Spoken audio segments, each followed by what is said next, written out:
चल तो यार सुमित थोकन भेट गाला वो कैसे का बा यार? अरे का करबे यार पहुना मन आए थे कर दारू कुकरी ले काबू आना का मानी जाम भाई तो दारू और कुकरी ले देखे यार मोटा भाई ये मन अभी ले नहीं सुधरे। अभी एक हफ्ता सामान लगे नहीं हुए मन कुकरी दारू पड़े कम से कम 1 महीने तो रुक जावा रे तक खात रही है बोकरी आबो पिया के। अरे यार पहुना आए थे कर भाई यार फिर मुँह नहीं जाते जाने चलान थोकन तो आबो यार। देख भाई मैं सामान सोमवार मानता मैं खावा न जावा। अरे चल यार पहुना आए थे कर चला 1 प्लेट समोसा खवा तो अच्छा उसना तो चल लेता भाई लेकिन ना कुकरी लेबे तो धुड़िया में रही। हाँ अरे हाँ यार चला तो मैं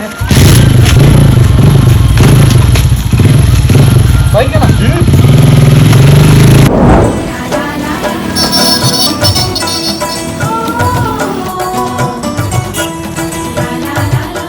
चल जाबे तले मत हम और गाड़ी में मैं लगा साइड में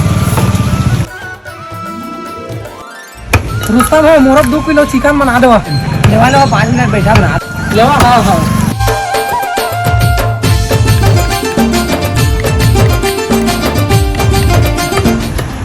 वो तो सुमित है हाँ हाँ वो सुमित तो है। कैसे सुमित कल के देसी कुकरा मिठाई सो? हाँ हाँ मिठाई सो का कल के देसी कुकरा लगे हैं कल के 2.5 किलो कुकरा ला 750 में दे दे साला दोगला अपन खुद खाते हो मोर कुकर ध्यान